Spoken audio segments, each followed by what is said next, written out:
The year is 1916, on the Western Front, along the River Somme. The earth is torn apart, mud, wire, and craters stretch as far as the eye can see.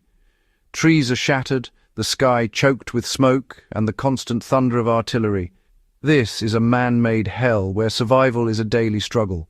The ground swallows men and machines. Duckboards offer a precarious path, but one misstep can be fatal. The air reeks of decay and gas. The noise never stops. Soldiers live in trenches, homes, fortresses, and sometimes tombs. These trenches offer little comfort. They're cramped, filthy, and deadly. The Battle of the Somme was meant to break the stalemate, but instead became a symbol of endless attrition. Millions of shells have turned farmland into a wasteland. Here, two lives are about to intersect, a German stormtrooper and a French poilu. Their story, as told in the film 1916 Deux, Vies, is not about grand strategy, but about survival. It's a microcosm of the war, two men navigating a lethal world. Their experience reveals the human capacity to adapt, endure, and find a sliver of humanity amid horror. In this scarred landscape, every moment is a test of spirit and will. On the Western Front, the environment was as deadly as the enemy. Mud clung to everything, turning movement into a struggle. Trench foot and disease were rampant. Keeping dry was a daily battle.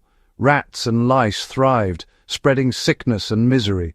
Hygiene was a rare luxury. Cold water in a bucket was a treat. Fatigue was constant. Sleep came in fragments shattered by artillery. Sentry duty demanded vigilance. One mistake could be fatal. The physical toll was immense. Digging, carrying, wading through mud. Death was random. A sniper's bullet, a shell, a gas attack. Soldiers coped with dark humor and superstition, clinging to small routines. Every sunrise was a victory, every day survived a triumph. The psychological burden was immense. Fatalism became a shield. Camaraderie and shared hardship forged unbreakable bonds. In this labyrinth of mud and wire, life was lived on the edge.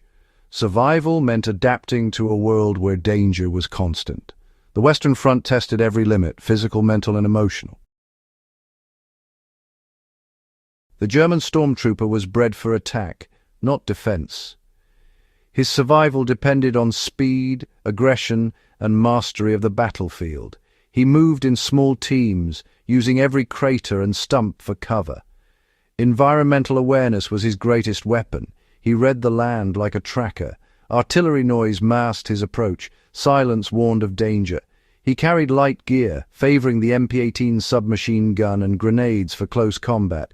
Every move was calculated. Hesitation meant death. He seized the initiative, choosing when and where to strike. His tactics were a direct response to the stalemate of trench warfare. The stormtrooper's survival was about movement, adaptation, and ruthless skill. He was the answer to barbed wire and machine guns. In this industrial wilderness, he became both hunter and survivor. Mastery of the environment was his key to staying alive. The French poilu embodied endurance, not aggression. His strength was in holding the line, surviving deprivation and despair. Rations were meager, hard bread and tinned beef, water tainted by petrol cans. Every meal, every sip, was a small victory. Camaraderie was his lifeline, sharing food, letters and fears. Small rituals, writing, carving, singing, kept hope alive. Psychological resilience was essential. He learned to master fear and fatigue. Patience became his weapon, waiting for relief or the war's end. His heroism was quiet, enduring another day in the trenches. The poilu's survival was about inner strength and stubborn refusal to break. He resisted the dehumanizing forces of war by holding on to his humanity. Endurance was his form of resistance. In the mud and chaos, he proved the fortitude of the human spirit. In 1916, Deux, Vies, two worlds collide in a single encounter. Klaus, the German stormtrooper, infiltrates the French lines moving like a shadow. His mission, gather intelligence, eliminate sentries. He finds Jean, a lone French poilu, exhausted and alert in a forward post. Klaus has the advantage. His pistol is raised, the moment of truth at hand, but as their eyes meet, something shifts. For a heartbeat, they are not enemies, but two men trapped in the same nightmare. Klaus sees fear and fatigue, not a faceless foe. Jean sees a young man, not a monster. In that instant, the machinery of war pauses. Klaus lowers his pistol, signaling Jean to stay quiet. Without a word, he slips back into the darkness, sparing Jean's life. This act of mercy is a risk, a choice to preserve his own humanity. For Jean, it's a reprieve, a reminder that even here, choice exists. Survival is not always written in blood. In the heart of war, a moment of compassion endures. The rules of survival can be rewritten even in no man's land. Humanity flickers even in the darkest places. The stories of Klaus and Jean offer timeless lessons. Survival is more than skill. It's mind, body, and environment in harmony.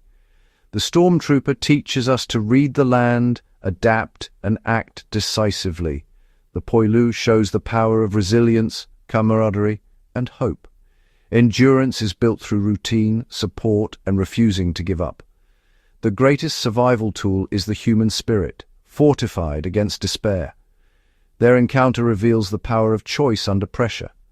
Mercy can be a revolutionary act, even in war. Survival is not just staying alive, but choosing who we become. 1916. Deux Vies strips war to its raw reality, individual existence. Even in the trenches, humanity can survive. Master your environment, fortify your mind, and never lose compassion. In the end, our endurance is matched only by our capacity for humanity.